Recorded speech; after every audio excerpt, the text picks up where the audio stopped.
اور مختلف سائن جو ہے وقت گزرنے کے ساتھ ساتھ ایک بہترین، جیسے ہوتا ہے نا کہ آپ کا ایک یقین پختہ ہوتا چلا جاتا ہے کہ ہاں یار یہ سائن میں نے 5,000 بندوں کے ہاتھ میں دیکھا ہے، 2,000 بندوں کے ہاتھ میں دیکھا ہے، اور 500 بندوں کے ہاتھ میں دیکھا ہے، اور اس کے یہ میننگز ہیں. ہاں جو دوست اس نالج کو سیکھنا چاہتے ہیں وہ ہم سے رابطہ کریں، ہم ان کی پراپر گائیڈ لائن بھی انہیں دیں گے اور ان کو بکس بھی بتائیں گے. مارکیٹ میں بہت زیادہ بکس جو ہے اس سبجیکٹس پہ اویلیبل ہیں. اب ڈپینڈ کرتا ہے کہ اس میں زیادہ مواد، جو بہترین مواد ہے وہ انگلش میں موجود ہے. تو میں سمجھتا ہوں کہ اگر آپ اس سبجیکٹ کو ایک بہترین استفادہ کرنا چاہتے ہیں تو آپ کو انگلش زبان پہ جو ہے وہ ایک اچھی مہارت ہونی چاہیے. اردو میں بھی بہت ساری بکس ہیں، اور لیکن زیادہ جو لٹریچر اس وقت اویلیبل ہے، جو اتھینٹک لٹریچر ہے، وہ اردو میں زیادہ ہے. اور اس میں یہ کہتا ہوں کہ ایک مسلم پامسٹ میر بشیر صاحب، بڑا رینونڈ نام ہے، اگر کوئی دوست ان کے بکس کا مطالعہ کریں، داستان تقدیر کے نام سے، رموز دست شناسی کے نام سے ان کی کتاب ہے، اور بڑی فن دست شناسی میں بڑی معتبر کتاب خیال کی جاتی ہے. ٹھیک اوکے ظفر صاحب، میرا آپ نے جیسے کہ بکس کے نام بتائے، آپ نے کہا کہ انگلش میں بکس پڑھنی چاہیے، یعنی کہ جو انگلش کی بکس ہیں اس کے اندر زیادہ ہی مواد ہے. تو آپ کوئی بکس کا نام جو انگلش میں ہے، جہاں پہ زیادہ مواد ہو، جہاں پہ لوگ سیکھ سکیں اس علم کو؟ انگلش کے حوالے سے تو آپ اب تو ایسی ویب سائٹس موجود ہیں جہاں میرے خیال میں بک سے بھی زیادہ جو ہے بہترین مواد جو ہے انہوں نے دیا ہے. بہت ساری ایپس ہیں، یا آپ ایون آپ یوٹیوب پہ چلے جائیں، میں اکثر یوٹیوب پہ دیکھتا رہتا ہوں. بہت زیادہ پامسٹری کے حوالے سے بہت ساری ایسی چیزیں جو آپ کو ایون بکس میں نہیں ملیں گی. اب جو لیٹسٹ لوگ آ رہے ہیں وہ اس پہ کافی محنت کر رہے ہیں. انگلش میں یہ بات کر رہا ہوں کہ انگلش میں جتنی بھی بک لکھی جا رہی ہیں ان میں ایک اتھینٹسٹی ہے، یعنی وہ ایک طرح سے آپ کو یوں کہہ لیں کہ ریسرچ بیس ہیں، یا ان کی باتیں جو ہیں وہ چونکہ ایک انٹرنیشنل لیول پہ ایک بات نے جانا ہوتا ہے. ڈیفینیٹلی رائٹر اس بات کا خیال رکھتا ہے کہ وہ انہی چیزوں کو ڈسکس کرے جو فیکٹس اینڈ فگرس پہ جو ہیں وہ لینڈ کرتی ہیں. اس کا یہ مطلب نہیں کہ اردو میں لکھی گئی کتابوں کے اندر جو حقائق پہ مبنی چیزیں نہیں ہیں، لیکن ہمارے ہاں چونکہ زیادہ ٹرینڈ جو ہے وہ انگلش زیادہ ہے، ورلڈ وائڈ ایک لینگویج ہے. جی بالکل. اکثر میں نے دیکھا ہے کہ جتنے بھی اس نالج پہ کام کرنے والے لوگ ہیں ان کی ترجیح جو ہے وہ انگلش ہوتی ہے، تاکہ وہ زیادہ سے زیادہ لوگ اس سے استفادہ کر سکیں. ایون کہ انڈیا میں بھی 60-70% انگلش بولی جاتی ہے، نو ڈاؤٹ انڈیا میں بھی، اور بھی باقی سارے پوری ورلڈ وائڈ بھی انگلش کو ویل ناؤن سمجھا جاتا ہے. اچھا ظفر صاحب، میرا آپ سے ایک اور سوال ہے. With the passage of time ہمارے ہاتھوں کی لکیریں تبدیل ہوتی رہتی ہیں، تو اس کا کیا مطلب ہوتا ہے؟ کیا ہماری ہاتھوں کی جو لکیریں ہیں وہ بچپن میں ہم دیکھتے ہیں اور ہوتی ہیں، جیسے جیسے ہم بوڑھے ہوتے چلے جاتے ہیں وہ اور ہوتی چل جاتی ہیں، تو اس کا کیا مطلب ہے؟ کیا وہ واقعی وقت کے ساتھ ساتھ چیزیں تبدیل ہو رہی ہوتی ہیں؟ اگر پہلے سے لکیریں ہیں تو پھر وہ پہلے سے کیوں، پھر وہ وقت کے ساتھ ساتھ چینج ہوں گی، پھر چینج ہو گئی؟ نہیں، بہترین سوال ہے عثمان آپ کا. بہت سارے لوگوں کو یہ خیال ہے جی لائنیں جو ہیں وقت کے ساتھ ساتھ ان میں بہت بڑی تبدیلی آ جاتی ہے، پہلے کچھ تھیں تو پہلے کچھ نہیں، اب بعد میں وہ تبدیل ہوگی. ہاں، لائنوں میں یہ ضرور ہوتا ہے کہ اس پر ڈپینڈ کرتا ہے کہ آپ مینٹلی کتنے ایکٹیو ہیں. اچھا. میں نے دیکھا ہے جو لوگ مینٹلی بہت زیادہ شارپ ہیں اور جن کی مطلب ہمیشہ تک و دو کے اندر رہتے ہیں کہ بہتر سے بہتر کی طرف جو ہے ان کا رجحان یا ٹرینڈ، ان میں آپ کو لائنیں ایک پازیٹیو رخ کے اوپر ملیں گی. لیکن یہ خیال کرنا کہ جی مکمل طور پہ چینج ہو جائیں. ایک فرد کے بارے میں یہ کہتا ہوں جی وہ بڑا جینیس پیدا ہوا ہے، لیکن کچھ عرصے کے بعد یہ لائنیں چینج ہوں گی، اب وہ جینیس ہے وہ ڈفر ہو گیا، ایسا ممکن نہیں ہے. جو بیسک سائنز ہیں جس دن وہ پیدا ہوتا ہے اور اس کے مرنے تک اس کے بیسک سائن میں جو ہے وہ کمی بیشی نہیں ہوتی. ہاں، اپ رائزنگ برانچ ہوتی ہیں، ڈاؤن ورڈ برانچ ہوتی ہیں، اس میں کچھ سائن جو ہے وقت کے ساتھ پیدا بھی ہوتے ہیں. لیکن ڈپینڈ کرتا ہے کہ فرد پازیٹیو وے میں کتنا آگے. ایک فرد کے اندر بہترین سائنز ہیں اور اس سے بالکل وہ سست الوجود ہے، کاہل ہے، اس نے اس سے کوئی استفادہ ہی نہیں کیا، تو پتہ چلا وہ جو پازیٹیو سائن تھے وہ ختم ہو گئے، نیگیٹو سائن پروڈیوس ہونا شروع ہو گئے. یعنی اپنے برین کے ساتھ آپ کی لائنوں کا گہرا تعلق ہے. بالکل صحیح. اچھا، اس بات کو ہم اس طرح بھی کہہ سکتے ہیں کہ ایک ٹائم پیریڈ ہوتا ہے، ایک آپ کا گولڈن پیریڈ ہے. اس ٹائم پہ اگر آپ نے اچیو کر لیا، یعنی کہ وہ ٹائم ہے آپ کا، لیکن آپ نے خود وہ جج کرنا ہے کہ یہ میرے واقعی ٹائم ہے، میں اس کے اوپر یہ اچیومنٹ کر لوں، یا میں یہ جاب کر لوں، یا یہ میں بزنس کر لوں، یا پھر میں باہر چلا جاؤں. اگر وہ ٹائم پہ وہ پرسن، وہ شخص ڈیسیجن نہیں لے سکا تو وہ تو پھر ریورس گیئر لگ جائے گا. آپ نہیں، اس میں ایک بات میں یہ کہوں گا کہ بس اوقات جن کے ہاں کیریئر لائن جو ہے اللہ نے شاندار رکھی ہوتی ہے، اس میں نے یہ دیکھا ہے کہ وہ صحیح وقت پہ صحیح فیصلے کرتے ہیں. جن کی کیریئر لائنیں جو ہیں اپ ٹو مارک نہیں ہوتی، اس ایک طرح سے وہ بھی اس بات کی نشاندہی ہوتی ہے کہ یار اس فرد کو ملنے والی اپرچونٹی سے یہ فائدہ نہیں اٹھا سکے گا. سائن تو موجود ہیں لیکن چونکہ بر وقت فیصلہ کرنے کی صلاحیت اس میں موجود نہیں ہے، اس لیے اس سے یہ استفادہ نہیں کر سکے گا. یعنی دوسرے لفظوں میں پامسٹری آپ کی نفسیات کو ایک بہترین انداز میں اسٹڈی کرتی ہے کہ یار آپ کے پاس یہ اپرچونٹیز آنی ہے اور آپ نے کوشش کرنا ہے کہ ان سے مکمل آپ نے فائدہ لینا ہے. آپ یہ نہ ہو کہ ہاتھ پہ ہاتھ دھرے رہ جائیں، آپ سوچتے رہ جائیں کہ ٹرین پہ سوار ہونا تھا یا نہیں ہونا تھا، پتہ چلے جی ٹرین ہی چلی گئی.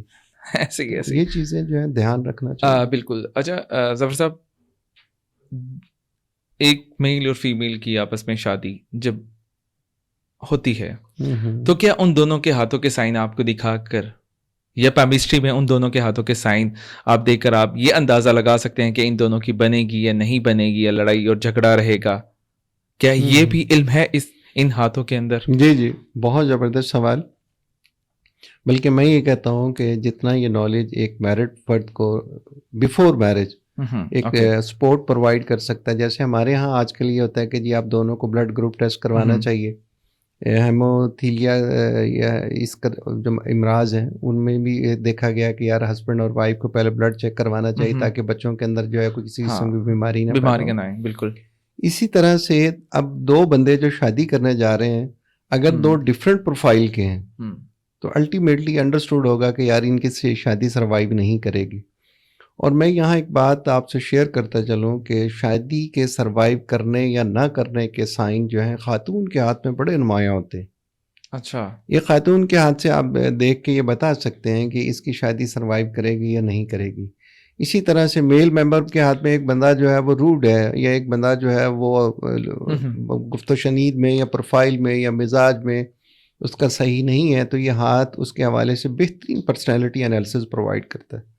اور بہت سارے ایسے معاملات فیملیز مجھ سے رابطے میں رہتی ہیں، میں اس حوالے سے انہیں گائیڈ لائن بھی پرووائڈ کرتا رہتا ہوں.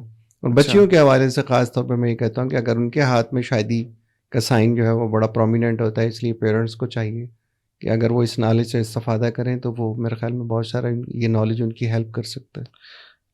اچھا ایگزامپل دیجیے گا کوئی نا، آپ نے کسی فیمیل کا یا میل کا ہاتھ دیکھا اور آپ نے اسے بتایا کہ کام نہ کریں تو بھاگ جاؤں گا، اور وہ باقی ایسا ہوا ہو، پھر وہ آپ کے پاس آیا ہو، ظفر صاحب تو دسیا سیگا، ایسا کوئی ایگزامپل، کوئی لائف میں آپ کوئی ایگزامپل کوٹ کریں؟ کوئی ایگزامپل کوئی ایک جو آپ کو میں ایک مجھے یاد ہے، میرے دوست ہیں، ان کی بیٹیا کی شادی اپنی فیملی میں انہوں نے ارینج کی. فرسٹ کزن مطلب تھا اپنے بھائی کے گھر میں. تو ان کی بیٹیا کے سائن مجھے دیکھنے کا اتفاق ہوا تو میں نے ان سے کہا کہ یار آپ اپنے بھائی کے ہاں تو یہ شادی کرنے جا رہے ہیں لیکن یہ سروائیو نہیں کرے گی.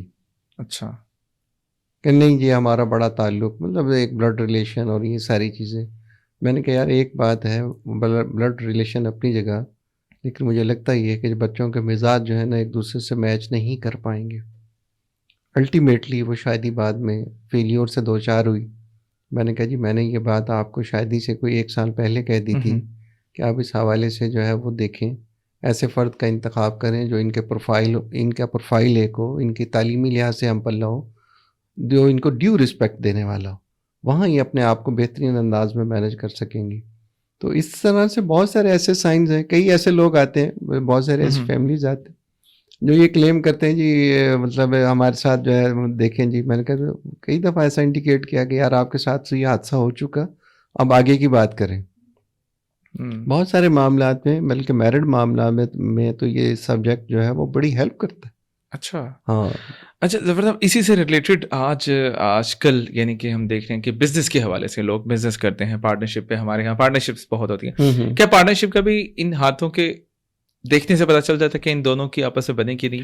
عثمان اتنا زبردست نالج یہ پرووائڈ، وہی بات آ جاتی ہے جو میرڈ میں تھا نا، پارٹنرشپ میں بھی آپ ایک بندے کے ساتھ آپ بزنس کرنے جا رہے ہیں. ٹھیک ہے. اب پہلی بزنس سے زیادہ ایک ہوتا ہے نا کہ جی آپ نے بھی 50,000 انویسٹمنٹ کی ہے، دوسرے نے بھی 50,000 کی ہے، دونوں کی ایکول ہے.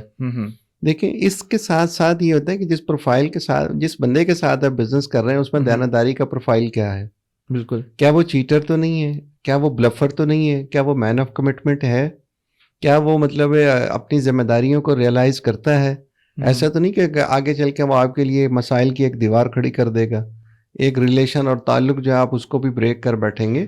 تو اس حوالے سے بھی دو فرد کے پروفائل میں ہاں 19-20 کا فرق تو ہوتا ہے. اب دونوں آپ فرد ایک جیسے نہیں ہوتے. ایک بندہ انتہائی شارپ ہے اور چیٹر ہے, دھوکے باز ہے. دوسرا بیچارہ آدمی بڑا انوسینٹ ہے اور وہ اس کی بات پہ فیتھ کرنے والا ہے. بلکہ اس کی ایک ایگزامپل میں آپ کو یہاں کوٹ کرتا چلوں. ہمارے ایک دوست ہیں, انہوں نے کمپنیز کے اندر جانا فارماسیوٹیکل کمپنیز میں شیئر کی. اب جو تیسرا پارٹنر تھا وہ اس سے بالکل واقف ہی نہیں ہے. فارماسیوٹیکل کا را مٹیریل کہاں سے لینا ہے, باقی چیزیں کیسی ہونی ہیں, پھر اس کی فردر مارکیٹنگ کیسے کرنی ہے, وہ ان دو پہ ڈپینڈ کر رہا ہے. آپ بعد میں پتہ چل ان دونوں نے اس تیسرے بندے کو فارغ کر دیا. اب بات یہ ہوتی ہے کہ جب آپ اس طرح کے کرنے جا رہے ہوتے ہیں وہ تینوں کے سائن یا دونوں کے سائن آپ کے سامنے ہونے چاہیے, آپ انہیں پراپر گائیڈ کر سکتے ہیں. اب اگلے کی مرضی ہے کوئی اس سے استفادہ کرے یا نہ کرے.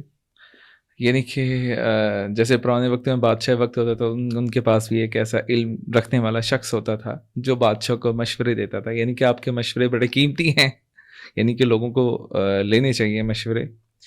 اچھا ظفر صاحب, ہمارا آپ سے یعنی کہ اکثر یہ بہت پوچھے جانے والا سوال ہے, کیا آپ ہاتھ دیکھ کر, اس کی ہاتھوں کی لکیریں دیکھ کر, کہ آپ یہ بتا سکتے ہیں کہ وہ زندگی میں ٹریول کتنا کرے گا, کیا اس کی دوسری کنٹری سیٹلمنٹ ہے یہ نہیں ہے؟ کیونکہ آج کل ہماری یوتھ باہر جانا چاہتی ہے اپنی روزگار کے لیے, یہ ہمیں ذرا بتائیے. عثمان, بڑے واضح سائن ہوتے ہیں, بلکہ ہم اس پہ چند سائن ایسے ہیں جو مکمل طور پہ ابراڈ کنٹری کے حوالے سے جو ہے وہ رہنمائی کرتے ہیں. اور جن افراد کے ہاتھ میں میں نے یہ دیکھا ہے, اچھا, ان کے ہاں میں نے ویزا سٹیمپ ہونے کی ریشو کمپیریٹیولی دوسرے لوگوں سے بہت زیادہ دیکھی ہے.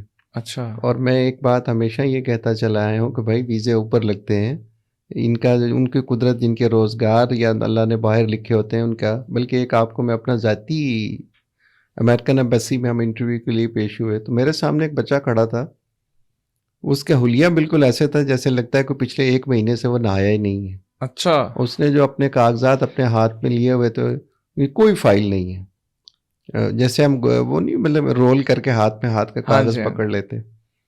اس دوران میری اس پہ نظر پڑی تو میں نے کہا یار آپ کا ویزا سٹیمپ ہو جائے گا. انہوں نے کہا جی آپ کا اپنے بارے میں کیا رائے ہے؟ میں نے کہا جی میری اپنے بارے میں تو رائے چھوڑیں.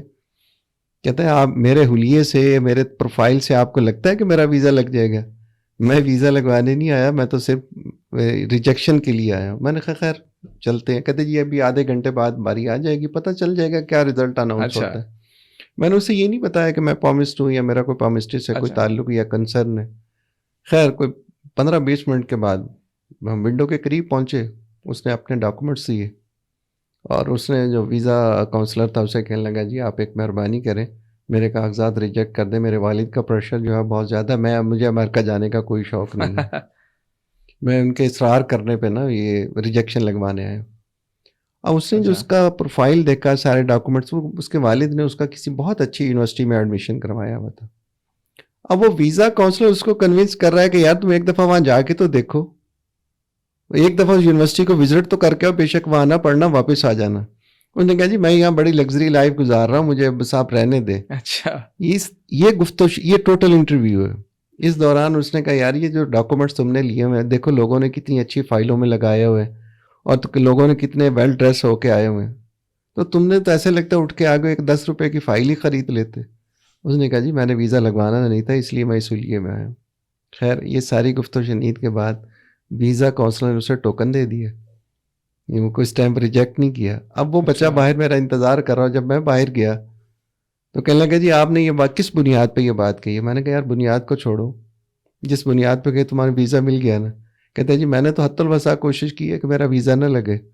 میں نے کہا وہ کہیں اور ڈیسائیڈ ہوتے ہیں, تمہارا ڈیسیژن اللہ نے تمہیں یہاں سے نکال کے وہاں بھیجنا, اللہ کی طرف اس عدالت میں ڈیسائیڈ ہوتا ہے. تو اس عدالت میں وہی کہتا ہوں نا, ایک بچہ جب پیدا ہوتا ہے نا وہ اپنا رزق, نصیب, مقدر سب کچھ لے کے آیا ہوا ہوتا ہے.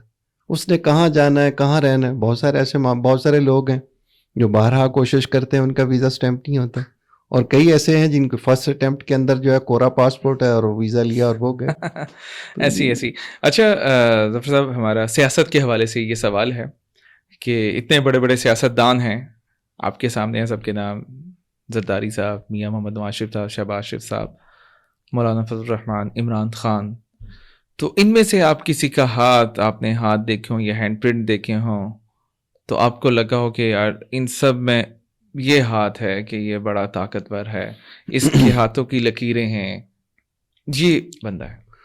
دیکھیں عثمان، سائن جتنے بھی آپ کو نمبر لوگ ملیں گے نا، ان میں کم و بیش سائن ایک دوسرے سے بہت زیادہ ریزمبل ہیں، ملتے جلتے ہیں. اچھا. ہاں کچھ میں یہ ہوتا ہے کہ کچھ جیسے ہم کہتے ہیں نا، ایک بندہ پرائمری پاس ہے، ایک میٹرک پاس ہے، ایک ایف اے پاس ہے، ایک بی اے، ایک ایم اے ہے. یعنی سائن بھی اسی طرح گریڈ وائز ہوتے ہیں نا، grade first to second third. آپ کو جتنے بھی لوگ پرائم منسٹر ملیں گے یا جتنے بھی لوگ آپ کو پریزیڈنٹ آف پاکستان ملیں گے یا آپ کو منسٹر ملیں گے، یہ آرڈینری لوگ نہیں ہیں. اچھا. یعنی ان کے اندر جو سائن آپ کو ملے گا یا سافٹ ویئر ملے گا وہ دوسروں سے کمپلیٹ ڈفرنٹ ملے گا. اب میاں صاحب کی بات کر لیں تو میاں صاحب کے ہاتھ میں ماؤنٹ آف جوپیٹر کے اوپر سٹار ہے. اب میاں صاحب کے اس سٹار کی وجہ سے آج اس کی ساری فیملی اقتدار میں بیٹھی، اور میاں صاحب 3 دفعہ اقتدار کے اندر آ چکے، چوتھی دفعہ بھی ان کی کوشش، یوں کہہ لیں کہ اقتدار انہی کے پاس ہے. ہاں اقتدار انہی کے پاس ہے. ایسے ہی اور بہت ساری لیڈنگ، ہاں جتنے لوگ اب عبدالسلام صاحب ہیں، ان کے ہاتھ کو اگر دیکھ لیں، مطلب یہ وہ اپنے ہاتھ کے اندر غیر معمولی سائن رکھنے والے لوگ تھے. اسی طرح اب عمران خان صاحب کی ہم بات کر رہے ہیں. اب بات یہ ہوتی ہے، اگر ہم اسے کتنے ایسے کرکٹر ہیں جو کرکٹ سے ریٹائر ہونے کے بعد اب انہیں لوگ جانتے نہیں وہ کہاں سے آئے، کہاں چلے گئے. ٹھیک ہے نا.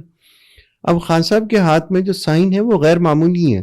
یعنی سائنس کا مطلب یہ ہے کہ اس کا اللہ تعالیٰ نے جو سافٹ ویئر ڈیزائن کیا ہے یا اس کی جو برین کیپیبلٹیز بنائی ہیں وہ دوسروں سے بالکل مختلف ہیں.